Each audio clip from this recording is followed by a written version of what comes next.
Tu ai asigurare? Da, e pe mail. Uite, aici e. Ok, asta e adeverință. Și ți arăt asta de pe...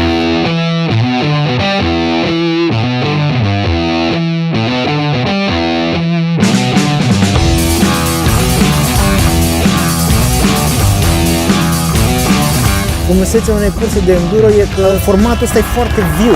Pur și simplu oamenii fac poteci, le construiesc sau folosesc potecile naturale și pe ele apar niște elemente care pentru unii poate să fie foarte grele, pentru unii foarte ușoare.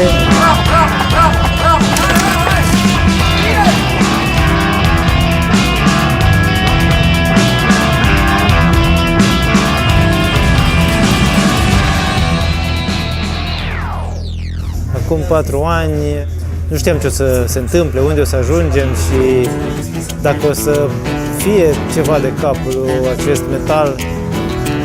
A fost un experiment și experimentul ăsta s-a transformat în ceva cum e cupă, campionat, etapă în Cupa României de Enduro Mountain Bike. Vine multă lume, probabil că se simte că evenimentul e făcut cu suflet și...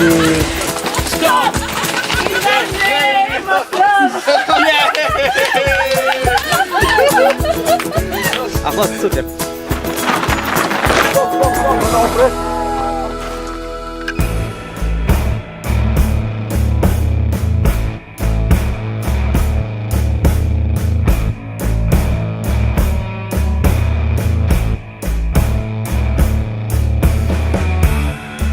Aici eram, cred că la prima ediție în care învățam noi care sunt nevoile unei curse de enduro. Și Mircea e prietenul nostru, ne-a sprijinit tot timpul și îl respect pentru asta. Foarte, foarte puține lucruri le-am schimbat de atunci. Și oamenii, cred că cam tot ăia sunt, marea majoritate cam tot ăia sunt. Pe an ce trece se modifică traseele în bine, frumos!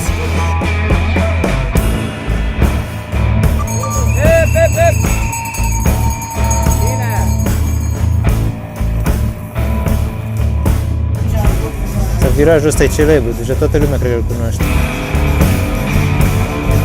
Și sistemul nostru de cronometrare rudimentar, la care n-am renunțat și nici nu renunțăm. Foarte, foarte puține lucruri le-am schimbat de atunci. Inclusiv numerele le-am păstrat tot pe alea. Și fetele.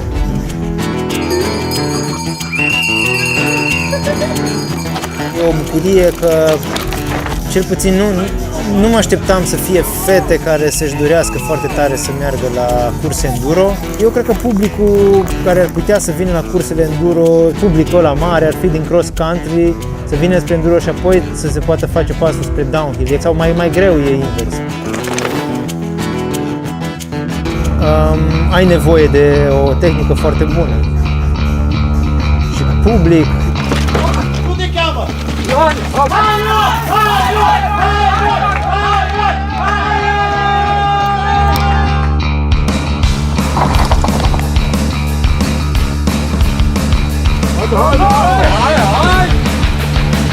E satisfăcut la final, nu e problemă.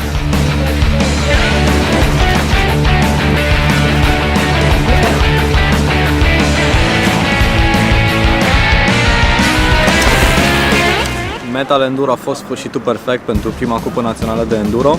Acest concurs a fost primul eveniment de tip enduro din țară. Băieții de la Bike Attack au adus acest format în 2013. Evenimentele organizate de ei au crescut de la an la an și cred că au organizat finalul primei cupe naționale de enduro și efectiv primul campionat național de enduro aici este un lucru cât se poate de firesc.